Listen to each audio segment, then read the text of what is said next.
The ground is swallowing California's food supply. Right now, as you're watching this, the earth beneath America's most productive farmland is collapsing into itself. Not slowly, not gradually, 2 feet every single year. That's the height of a toddler vanishing into the ground annually. And it's happening across thousands of square miles of California's Central Valley, where nearly half of your fruits and vegetables are grown. What scientists discovered in November 2024 should have been front-page news everywhere, but it wasn't. The land has sunk as much in just the past 16 years as it did during the entire half-century before that. Let that sink in, pun not intended. We're watching geological destruction happen at internet speed. Here's where it gets truly terrifying. California just released projections showing that if this continues, the water system supplying 27 million people could lose 87% of its capacity within 2 decades. Not a typo. 87% gone. But wait, this gets so much worse than you think. To grasp the magnitude of this catastrophe, you need to understand what's actually happening underground. The San Joaquin Valley isn't just dirt and rocks. Beneath the surface lies an ancient system of aquifers. Massive formations of sand, gravel, and clay that have stored water for millions of years. Think of it as nature's underground warehouse, holding enough water to sustain one of the planet's most productive agricultural regions. These aquifers aren't lakes. They're more like enormous rocky sponges with water filling every tiny space between particles. For over a century, this system worked beautifully. Farmers drilled wells, pumped water, grew crops. Winter rains and Sierra Nevada snowmelt would seep back down, refilling what was taken. A perfect cycle. Until it wasn't. The first warning signs appeared decades ago. By the 1970s, some areas had already dropped 28 feet, enough to hide a 3-story building underground. But here's the crucial detail everyone missed. That took 50 years to happen. It was manageable, even reversible. When California built its massive aqueduct system to bring water from the north, the sinking stopped. The ground stabilized, crisis averted, or so everyone thought. Fast forward to 2006, California enters a drought that would last, with brief interruptions, for nearly 2 decades. Surface water deliveries dropped to nothing.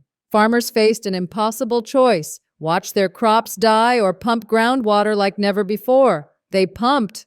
What happened next defies everything scientists thought they knew about geology. Using satellite technology that can measure ground elevation down to the millimeter, Stanford researchers made a discovery that turned their stomachs. The valley had collapsed by the same amount in just 16 years as it had during the entire historic period from 1925 to 1970. Half a century of geological change compressed into a decade and a half. But here's the part that keeps geologists up at night. It's accelerating. Some locations are now dropping more than a foot every year, not occasionally, every single year. The concrete canals that carry water across the state have developed what engineers grimly call bowls, sections that have sunk so much that water can't flow properly anymore. One critical canal has already lost 60% of its capacity. The repair bill? $400 million. And that's just one piece of infrastructure. The numbers are staggering. Over 4,200 residential wells have gone completely dry since 2013. Entire families hauling water just to survive. Meanwhile, farmers have drilled 7,000 new agricultural wells in just 5 years, racing to go deeper as the water table plummets into the earth. But going deeper is where this story takes its darkest turn. Deep beneath the surface, sometimes thousands of feet down, lie thick layers of fine-grained clay. These aren't like the sandy layers above that can compress and rebound. Clay is different. When you squeeze water out of clay under immense pressure, something irreversible happens. The particles bond together permanently. The spaces that held water for millions of years collapse and can never reopen. Stanford's research team made a horrifying discovery. Over 90% of the land subsidence comes from these deep clay layers. And here's the nightmare scenario they uncovered. Even if every single pump in California shut off tomorrow, even if the aquifers were somehow magically refilled, the sinking would continue for decades, maybe centuries. The clay layers are collapsing under their own weight, and physics doesn't care about our farming schedules. Think about what this means. The damage is already done, it's locked in. Every well being drilled today, every gallon pumped, is adding to a catastrophe that won't fully manifest for generations. Our great-grandchildren will still be dealing with the consequences of what's happening right now.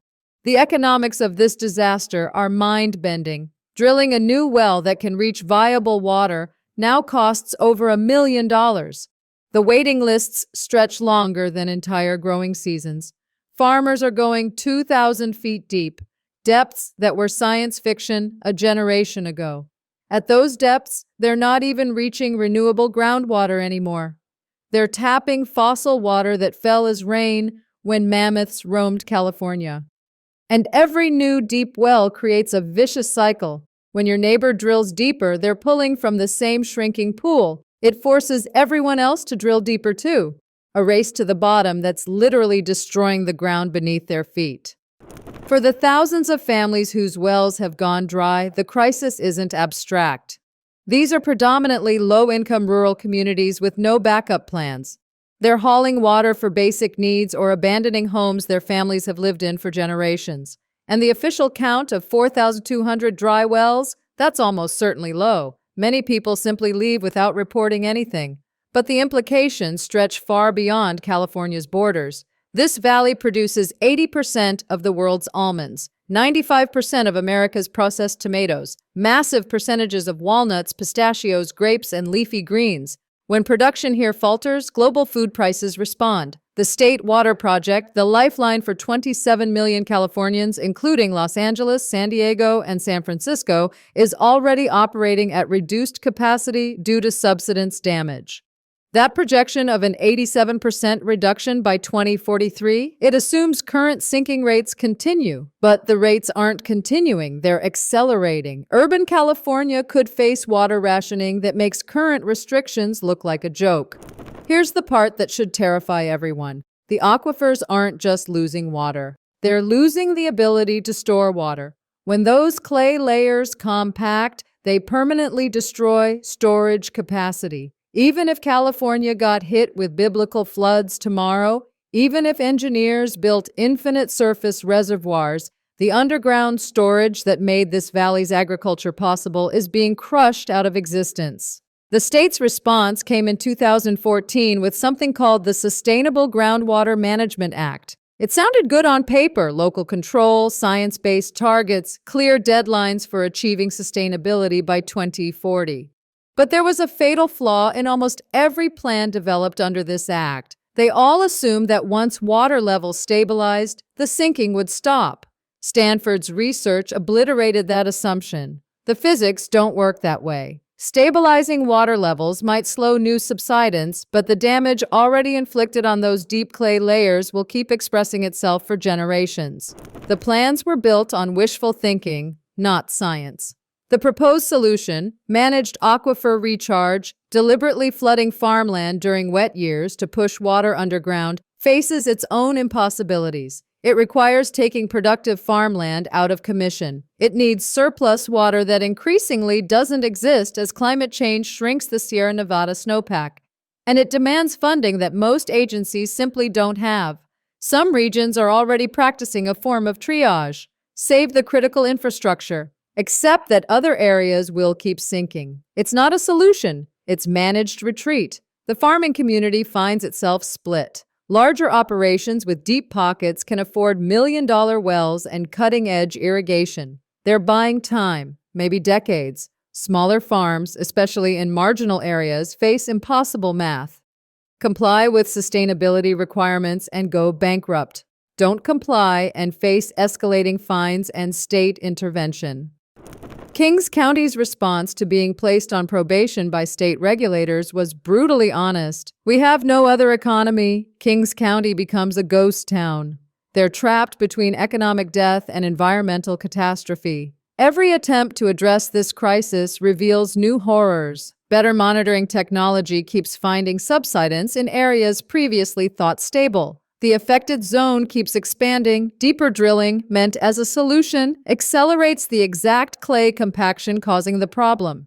Each adaptation makes the long-term outlook worse. Climate change pours gasoline on this underground fire. Declining snowpack means less natural recharge. Drought cycles that used to hit every decade or two are becoming the new normal. Each drought triggers more pumping, which triggers more subsidence, which damages more infrastructure, which reduces water delivery, which forces more pumping. A death spiral playing out in slow motion.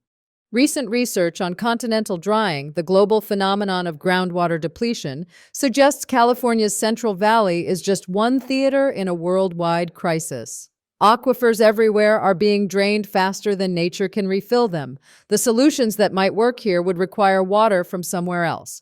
But those other places are facing their own versions of this catastrophe. The mathematical certainty embedded in Stanford's models is chilling. Stop all pumping today. Subsidence continues for centuries. The only intervention that significantly helps requires water that doesn't exist in sufficient quantities. It's a perfect trap with no escape. The ground beneath America's most productive farmland has dropped 28 feet in a century.